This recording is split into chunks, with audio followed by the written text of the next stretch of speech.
Assalamualaikum warahmatullahi wabarakatuh. Perkenalkan, nama saya Nazila Rasati Nugroho dengan NPM 2024 14500 463. Saya Fidaryani dengan NPM 2024 14500 464. Di sini kami akan mempresentasikan tentang urgensi berpegang pada 4 mazhab. Pertama, saya akan menjelaskan tentang pengertian mazhab. Kata mazhab itu diambil dari fi'il madi zahaba, yazabu, zahaban, zuhuban, mazaban, yang artinya adalah pergi. Kata mazhab juga diambil dari dahaba, yadabu, dahaban, artinya jalan yang dilalui seseorang.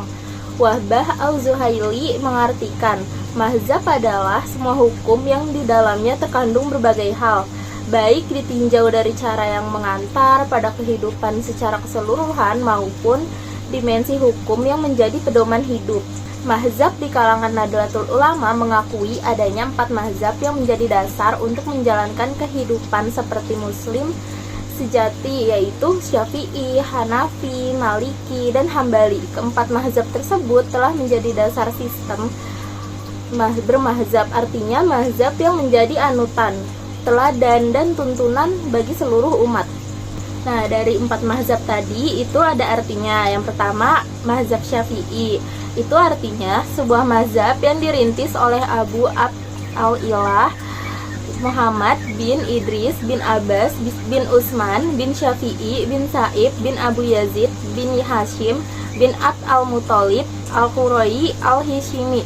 Mazhab Syafi'i dianut dan dikembangkan oleh negara-negara Libya, Mesir, Malaysia, Filipina, Indonesia, Somalia, Yordania, Libanon, Syria, Irak, Hijaz, Cina, Sunni, Rusia, dan Yaman.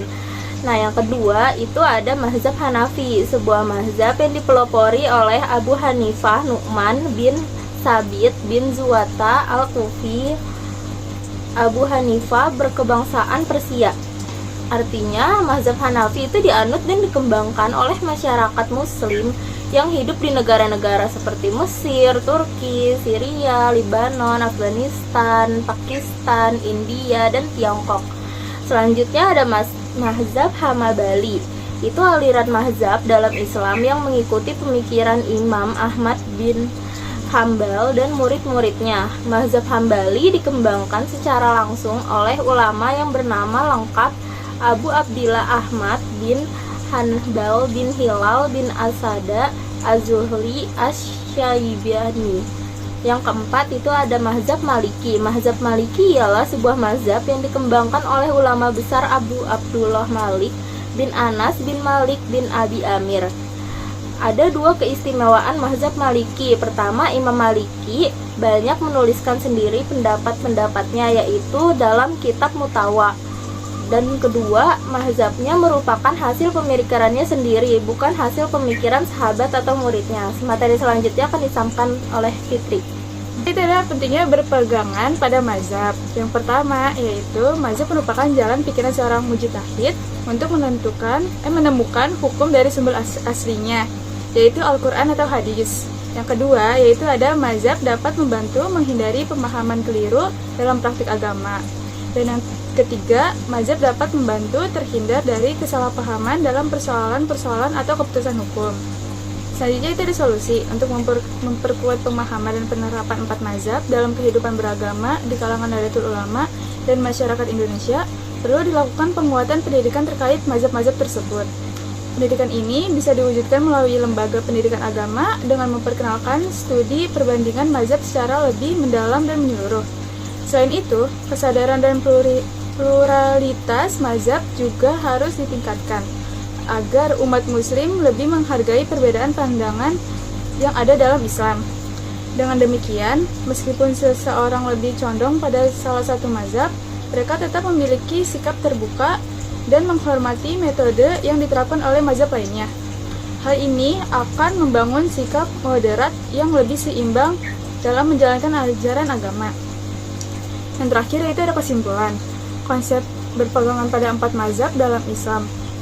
4 mazhab besar, Hanafi, Maliki, Syafi'i, dan Hanbali, merupakan pendekatan dalam memahami hukum Islam berdasarkan Al-Quran dan hadis. Mazhab Syafi'i misalnya banyak dianut oleh masyarakat Indonesia, khususnya di kalangan Nahdlatul Ulama. Karena metode yang digunakan dianggap seimbang antara rasionalitas dan tekstualitas dalam menetapkan hukum. Di Indonesia, komitmen pada salah satu 4 mazhab ini diakui dan dianggap sejalan dengan prinsip-prinsip negara, terutama sila pertama Pancasila yang diakui pentingnya keyakinan pada Tuhan. Meskipun perbedaan metode di antara mazhab tersebut, semuanya berfungsi sebagai landasan bagi kehidupan beragama yang moderat dan kontekstual sesuai dengan perkembangan zaman. Sekian presentasi dari kami tentang urgensi berpegang pada 4 mazhab.